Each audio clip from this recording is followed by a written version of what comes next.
बहुत समय पहले की बात है। एक छोटे से गांव में जानवी नाम की लड़की रहती थी। उसके पिताजी एक छोटे किसान हैं और माँ एक गृहिणी है जिनका स्वास्थ्य खराब रहता था। जानवी ही अपनी माँ की देखभाल और खेत में काम करती है। जानवी बहुत सुंदर और दयालु थी। लड़की के पापा फूलों की खेती करते थे। जानवी की माँ दिल की रोगी थी। जानवी ही उनकी देखरेख करती और खेत पर पापा का हाथ बांटती। एक दिन जब जानवी अपने खेत से फूल तोड़ रही, तभी उसे एक बहुत मधुर संगीत और गाने की आवाज सुनाई दी। पहले तो जानवी ने ध्यान नहीं दिया, पर जब वह संगीत में मदहोश होने लगी, तब उससे रहा नहीं गया। जहां से गाने की आवाज आ रही थी, जानवी उसी ओर चल दी। पास जाकर देखा, एक हट्टा कट्टा लड़का अपनी आंखें बंद करके गिटार बजाते हुए गाना गाए जा रहा है। जानवी उस अनजान लड़के को एकटक होकर देखने लगी। बहुत देर तक जानवी उसको देखती रही और संगीत में खोकर उसके पास आंखें बंद करके बैठ गई। जब लड़के ने गाना बंद किया और आंखें खोली, तो देखा एक सुंदर और मासूम सी लड़की उसके सामने बैठी है। लड़के का नाम राज था।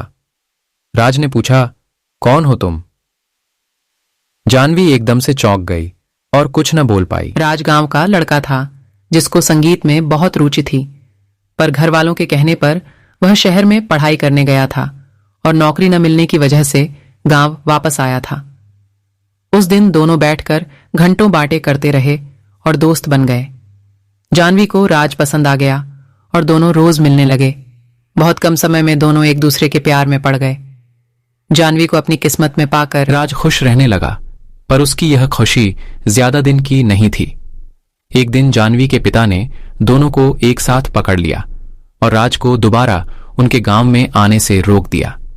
जानवी ने अपने पिता को समझाने की कोशिश की, पर उसके पिता एक गाने वाले के सख्त खिलाफ थे।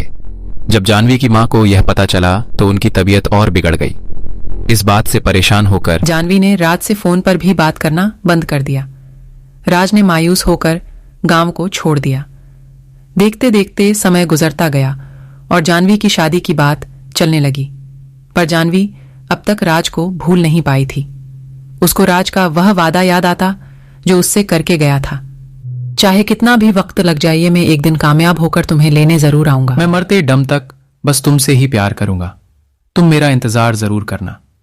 कभी कभी जानवी कोलकाता की राज उसको भूल गया है और कभी कभी लगता वह जल्दी ही वापस आ जाएगा। न जाने कितनी बेचैनी और दर्द में जानवी जी रही थी। न वह किसी से कुछ कह सकती थी और न अपने प्यार को भूल सकती थी।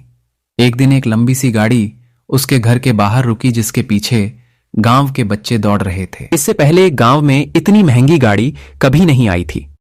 गाड़ी देखकर ही मोहल्ले के सभी लोग जमा हो गए। आराम से घर के गेट खोलते हुए जैसे ही राज अंदर पहुंचा, जानवी ने देखते ही उसे दौड़कर गले लगा लिया। जानवी की अंदर लेटी थी। राज और जानवी दोनों गले लगकर रोने लगे। दोनों एक दूसरे के प्यार को महसूस कर रहे थे। दोनों के मन से सारी शंकाएं दूर हो गई और दोनों का प्यार वक्त के साथ बढ़ता गया। जानवी के पापा से राज ने उसका हाथ मांगा और जानवी की मां का इलाज बड़े शहर में कराने का वादा किया। राज शहर में बड़ा गाने वाला बन गया था। उसके गाने टीवी पर आने लगे थे। आज उसके के पास वह सब कुछ था जिसको जानवी के पिता ने कभी देखा तक न था। उसके पास शहर में कई बंगले और कारें थीं। जानवी के पिता इस बार राज को मना नहीं कर पाए और दोनों के प्यार को देखकर झुक गए और दोनों की शादी धूमधाम से करा दी। जानवी और राज ने अपना पूरा जीवन खुशी खुशी बिताया और जब वह शहर से बोर हो जाते, तब वही उस खेत के पास आते जहां वह पहली बार मिले थे। राज गाना गाता और जानवी उसकी बाहों में संगीत का आनंद लेती। दोनों ने धरती पर ही स्वर्ग का आनंद लिया। दोस्तों, आपको हमारी यह कहानी कैसी लगी, हमें कमेंट करके जरूर बताएं और चैनल को सब्सक्राइब करें, वीडियो को लाइक। धन्यवाद।